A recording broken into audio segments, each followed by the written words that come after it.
Welcome aboard. It's a good Monday, August 24th. I came to the boat doing a few little projects that I needed to do. And for those of you who are into buying any type of boat, doesn't matter if it's a Carver Mariner 350, a lot of the times your engines are in your salon area, like where I'm standing right now, but the Carver Mariner 350s, the engines are in the back. And for the past couple months, there's been a small exhaust leak coming into the cabin, and I solved the problem. So let's go down there in the engine compartment and check out how to fix exhaust leaks coming from your engine compartment to your cabin. So let's check this out.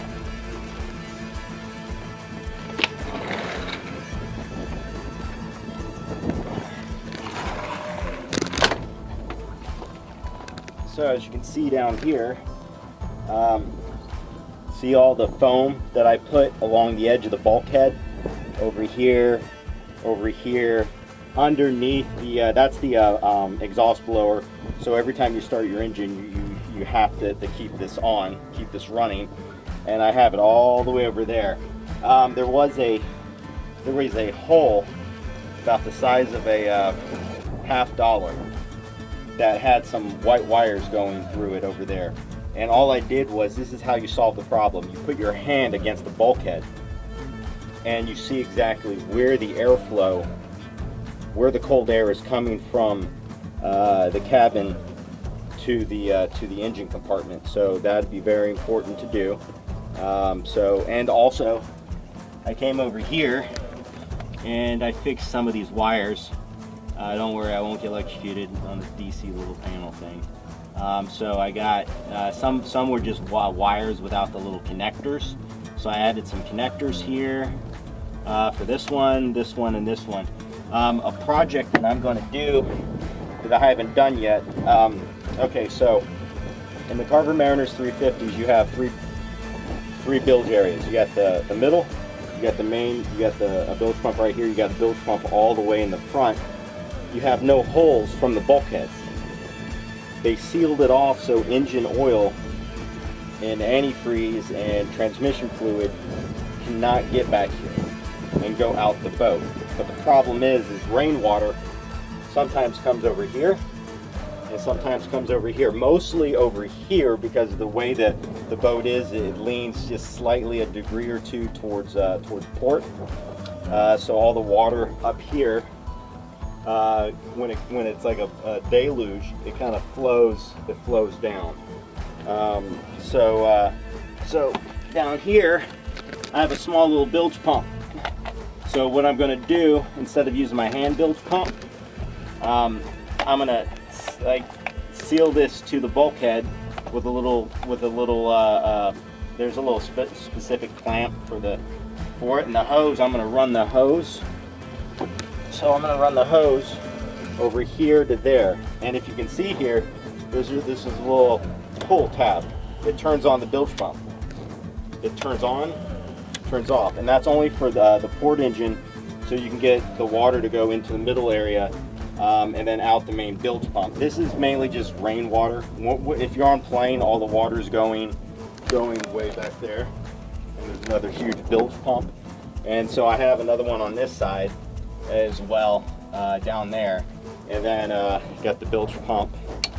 See, it turns on, turns off. So I'm going to run the cord all over here. So there's going to be two little pumps pumping the water in there, because I have a hand pump that I just pump from here to there to get the rainwater out this main bilge pump.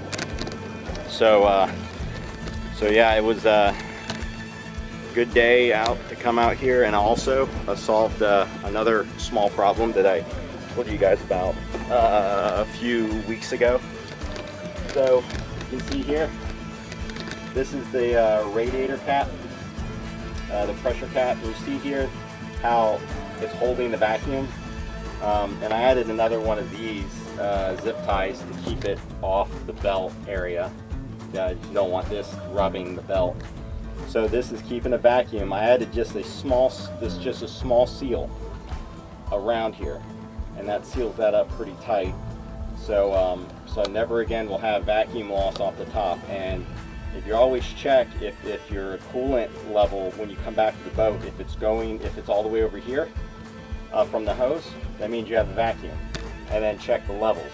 So if it's all the way to the top, and when it cools down, it goes to the proper level, you have enough fluid in your heat exchanger for your antifreeze. So I'm actually going to start up the boat in a few minutes. Yeah, I'm going to clean up a little bit.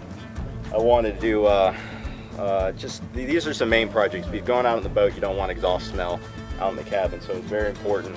And I can't test this until this weekend when we actually take the boat out. So that's going to be this weekend. Right now it's like 20 knots of wind right now, 15 to 20 knots of wind. There's absolutely no way I can take out the boat by myself right now. It's just too crazy. So stay with me for a minute. I'll have my pearls of wisdoms up on the fly bridge when I have the engines running. See you in a second. Ciao.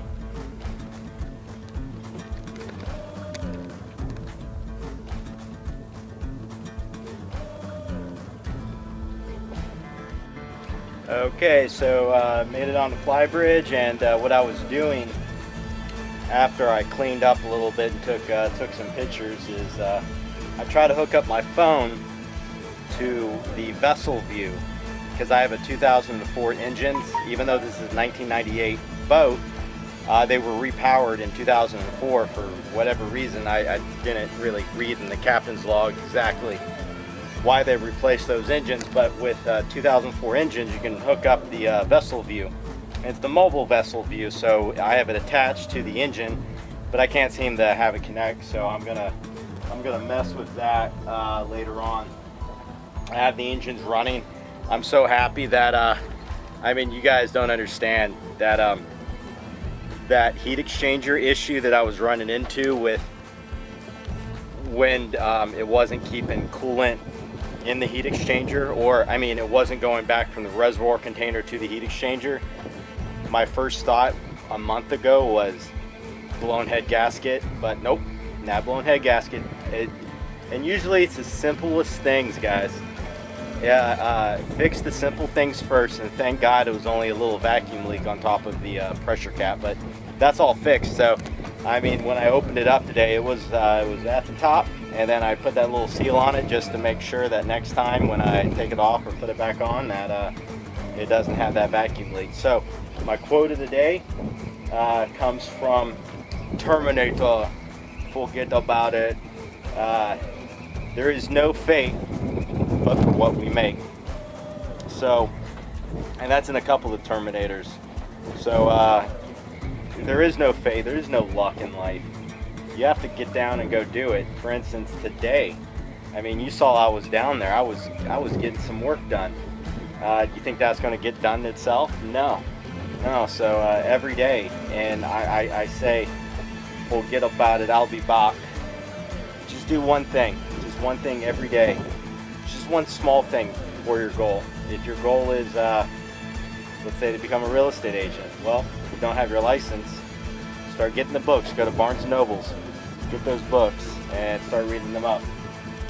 Luckily, everything is running fine. Like, this is typically what I do before I bring anybody on the boat, is all the prep work. For instance, checking the oil. I actually added just a little bit of oil in each engine. All the prep work, oil, coolant, check the transmissions as well, the coolant, the transmission levels. I'm going to do a transmission flush maybe in a couple months. I got to check the anodes on my generator. I gotta have an anode down there somewhere. I just got to find out where my anode is for that heat exchanger for the generator, replace it. So like always, if you like these videos, like and subscribe.